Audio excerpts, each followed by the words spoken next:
Friends, welcome to SJP all in one blogs. రైస్లోకైనా చపాతీలోనకైనా బీన్స్తో ఈ విధంగా కర్రీ చేయండి. టేస్ట్ అయితే సూపర్గా ఉంటుంది. ఇవైతే మా చెట్లకు కాసిన బీన్స్ అనమాట. ఇవి లాంగ్ బీన్స్. ఇంకా ఇక్కడ కొన్ని బీన్స్ అయినా కానీ కూర చాలా ఒదుగొస్తుంది. ఇంకా బీన్స్ని మంచిగా కడిగి ఈ విధంగా చిన్న చిన్న ముక్కలుగా కట్ చేసుకుందాము. కట్ చేసుకున్న ముక్కల్ని పక్కన పెట్టేసేసుకుందాము. ఇలా పక్కన పెట్టేసుకున్న తర్వాత స్టవ్ వెలిగించుకొని బాండి పెట్టేసేసుకుందాము. బాండి హీట్ అయిన తర్వాత ఇందులోకి ఒక 2 గెరెటలు ఆయిల్ వేసేసుకుందాము.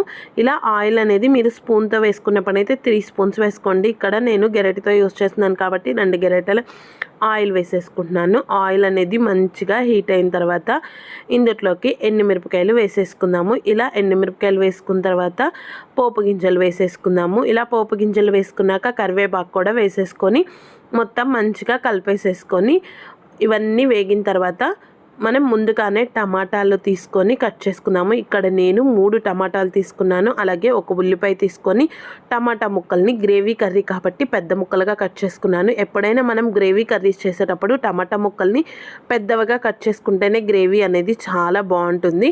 ఇంకా అలాగే ఉల్లిపాయలను చిన్న చిన్న ముక్కలుగా కట్ చేసుకొని ఈ ఉల్లిపాయలని టమాటా ముక్కల్ని మొత్తం ఆయిల్లో వేసేసుకున్నాం అనమాట. ఇలా ఆయిల్లో వేసుకున్న తర్వాత మంచిగా కలిపేసేసుకున్నాము. కలిపేసుకొని మూత పెట్టేసి మీడియం ఫ్లేమ్లో పెట్టి ఒక పావు గంట సేపు ఉడికించుకున్నామంటే టమాటా ముక్కలు మంచిగా ఉడికిపోయి ఆయిల్ అంతా ఇలా పైకి తేలినప్పుడు ఇందులో 1 స్పూను అల్లం వెల్లుల్లి పేస్ట్ వేసేసుకుందాము. అల్లం వెల్లుల్లి పేస్ట్ అప్పటికప్పుడు చేసుకున్నదే టేస్ట్ చాలా బాగుంటుంది. నేను అప్పటికప్పుడు చేసే వేసుకుంటాను ఏదైనా కూరల్లోకి. ఎటువంటి వాటర్ వేయను అల్లం వెల్లుల్లి పేస్ట్లో. ఇంకా ఇలా అల్లం వెల్లుల్లి పేస్ట్ 1 స్పూన్ వేసుకున్నాక మాడిపోకుండా కలుపుకోవాలి. ఇలా అల్లం వెల్లుల్లి పేస్ట్ అనేది పచ్చివాసన పోయేంత వరకు వేయించుకోవాలి.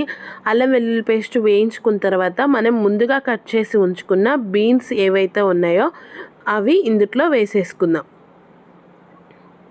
ఇక్కడ బీన్స్ లాంగ్ ఎక్కువగా ఉండడం వల్ల బీన్స్ ముక్కలు అనేవి ఎక్కువగానే ఉండి కూర కూడా చాలా బాగా ఒదిగొచ్చింది. ఇంకా ఇక్కడ అది కూడా కాకుండా మన చెట్లకు కాసినాయి కాబట్టి అసలు ఎటువంటి కెమికల్స్ వేయకుండా పండించినాయి కాబట్టి టేస్ట్ కూడా చాలా బాగుంది. ఇంకా బీన్స్ వేసుకున్నాక ఇందులోకి రుచికి సరిపడా ఉప్పు, ఒక చిటికెడు పసుపు వేసేసుకొని కలిపేసేసి మూత పెట్టుకొని మగ్గించుకోవాలి. ఇలా మూత పెట్టి మగ్గించుకున్న తర్వాత ఇందులోకి 1 టీ గ్లాసు వాటర్ యాడ్ చేసేసుకుందాం.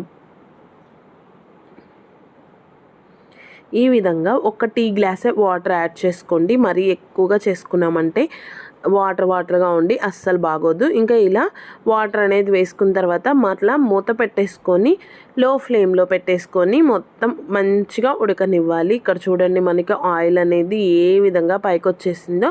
ఇంకా అలాంటప్పుడు ఇందులో గరం మసాలా వేసేసుకుందాము. గరం మసాలా మీరు ఇంట్లో ప్రిపేర్ చేసుకొని వేసుకోండి. నేనైతే ఇంట్లో ప్రిపేర్ చేసుకున్నదే ప్రిపేర్ చేస్తాను. ఇంకా ఇక్కడ గరం మసాలా వేసేసుకున్న తర్వాత ఒకసారి కలిపేసేసుకుందాము. కలిపేసేసుకొని ఇందులో కారానికి సరిపడా కారం వేసేసుకుందాము. నేను ఇక్కడ 1 స్పూన్ కారం వేసేసుకుంటున్నాను. ఇలా కారం వేసినాక మరొక 10 నిమిషాల పాటు లో ఫ్లేమ్లో పెట్టే కూరని ఉడికించుకున్నామంటే కారం, ఉప్పు, మసాలాలు అన్నీ మంచిగా బీన్స్ ముక్కలకు పట్టేసి మనం చపాతీలోకైనా రైస్లోకైనా తినేటప్పుడు టేస్ట్ అనేది చాలా బాగుంటుంది. మీరు తప్పకుండా ఈ కర్రీని ట్రై చేయండి. ఇక్కడ చూడండి మనకి మొత్తం కర్రీ ప్రిపేర్ అయిపోయిన తర్వాత ఎంత కలర్ఫుల్గా ఉందో. ఇదనమాట వీడియో. నచ్చితే please subscribe. Thank you for watching.